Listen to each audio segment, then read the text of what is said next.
your silver medalist out of Naples, Florida, Mr. Dennis Gonzalez.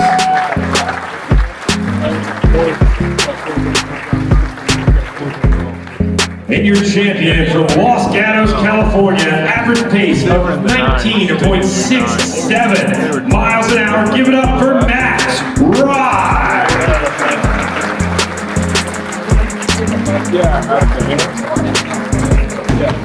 From San Francisco, California, welcome Ben Herkin.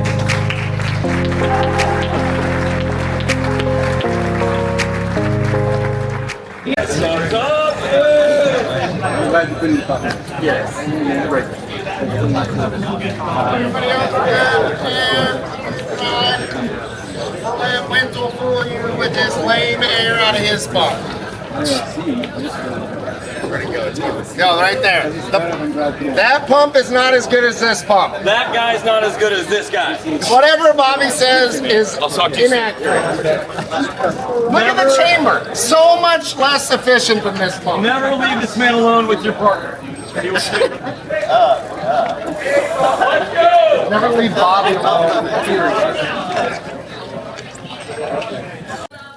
I had to let the clip play out because it was absolutely hilarious how those guys were just arguing with each other saying, don't use his pump, mine's better, mine's more accurate. It was absolutely hilarious. But guys, welcome to the first video of Unbound. Now, this is not going to be a race breakdown. I'm going to do that in a different video. In this video, I just want to show you guys some of the things that you can do when you're around Kansas or specifically Unbound, like the expo. You can come to group rides, which is what me and Justin are doing right here. Just a little bit of easy spin to shake out the legs before we go out and actually do our openers. So this is Friday. The race is the next day. But as you saw in the beginning of the clip, spoiler alert, I ended up getting second place on the Unbound 200 in my category, my age category, which is men's 19 to 29, which I was super stoked with. And I ended up also getting 7th place overall out of 1,300 starters. And I think there was about 86 riders that started in my category where I got second. So super stoked with the result. Now, the race did not go perfect, and there is so much that I want to talk about. But like I said, I'm not going to do that in this video. So if you're not subscribed to the channel, make sure you do so you can watch that video when it came out. Okay. But if you watched some of my videos before, you'll know that I already won like 3 races this year. I got 3rd at Florida State Time Trial Championships. And specifically in that video, I mentioned that I would give away all of those results just to have a good day at Unbound. And man, I don't even know what to say. I'm still in shock. It was like I said, it wasn't a perfect day, but it was as perfect as it could have gone. Now 30 miles in, now I'm not gonna talk about the race like I said, but 30 miles in, I lost my right contact. And if you wear contact lenses, you'll know that if you lose one contact, you'll have 0 depth perception. And by mile 30 is the gnarliest part of the race. That's where if you watch the videos or if you were there yourself, you know what I'm talking about. Around mile 30 to mile 50, 60, it was the gnarliest part of the race with all the downhill, the rocks.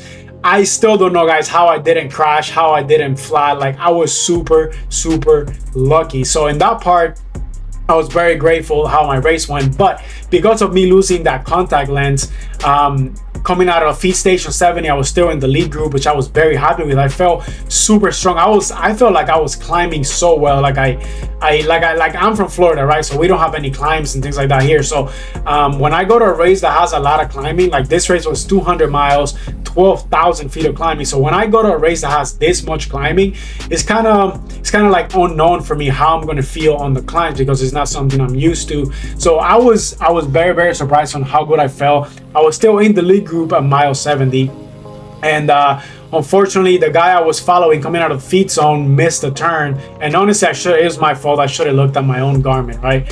But he missed a turn, and then probably like 200 feet later, he's like, oh no, we missed a turn, we got to turn around.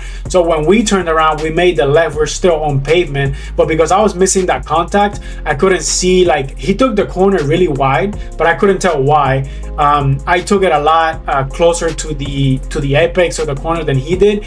And the reason why I took it wide is because there was a lot of gravel on the road, and unfortunately I went down, hit my elbow pretty hard, got some road rash in my elbow, my knee, and also my left butt cheek, which that was the worst part. It ripped my bibs, but I was not gonna let that get to me, and you know, still kept on digging. But like I said, I'm not gonna talk about the race breakdown in this video. That's gonna be a little bit further, but I want to talk about like the things that you can do when you're at Kansas, when you're at Unbound. And first thing is the expo. The expo is amazing. There's a lot of new things that you can see there. Now, if you guys watch my videos as well before, you know that I had I was very lucky to be out at the first round of the Lifetime Grand Prix, which was in California, which was Sea Otter. Now, the Sea Otter Expo was ridiculous. Like, that was insane. Like, you can spend hours walking that. Now, the expo here at Unbound was very small. It was like maybe like 3 blocks. Like, it'll take you like maybe like 20 minutes max to walk the whole thing. If you're riding it around in the bike like me and Justin were, then you probably take like 5-10 minutes, and that's going like very slow. So the expo was very small, but what was cool was there's a lot of group rides that you could join in, which that's what I'm doing right here in this video. And another thing that I want to talk about, because leading up to the race, obviously I have a lot of you guys that follow me on Strava, and if you don't, then please go follow me on Strava. You're more than welcome to. I post all my training. I don't hide power, none of that, so you can go follow me there. And if you want to follow me a little bit closer and see the things that I'm doing, you can also go check me out on Instagram. I post all the stories there when I'm out racing and all that. But I got a lot of questions leading up to the race and comments on Strava of people saying, oh, if you're training for a 200-mile gravel race that is going to take you from 10 to 12 hours, why are you doing short anaerobic, like 1 minute, 1.5 minutes, 2 minute max efforts, you know, during the week, as well as like VO2 max and things like that? Like some people were, I don't know if they were confused or if they were kind of like trolling, like, oh, why are you doing these punchy efforts? If you're racing for 200 miles, you should be doing just long zone 2 rides. And that is not true at all, guys. And I'll put out on the screen right here. I don't remember out of the top of my head, but guys, I spent over an hour at Threshold. I believe it was like 25 minutes in VO2 max. And I mean, that is just ridiculous. Depends, I think regardless whether your idea of this race is to just finish it or be competitive at it. Obviously, my goal was to be competitive.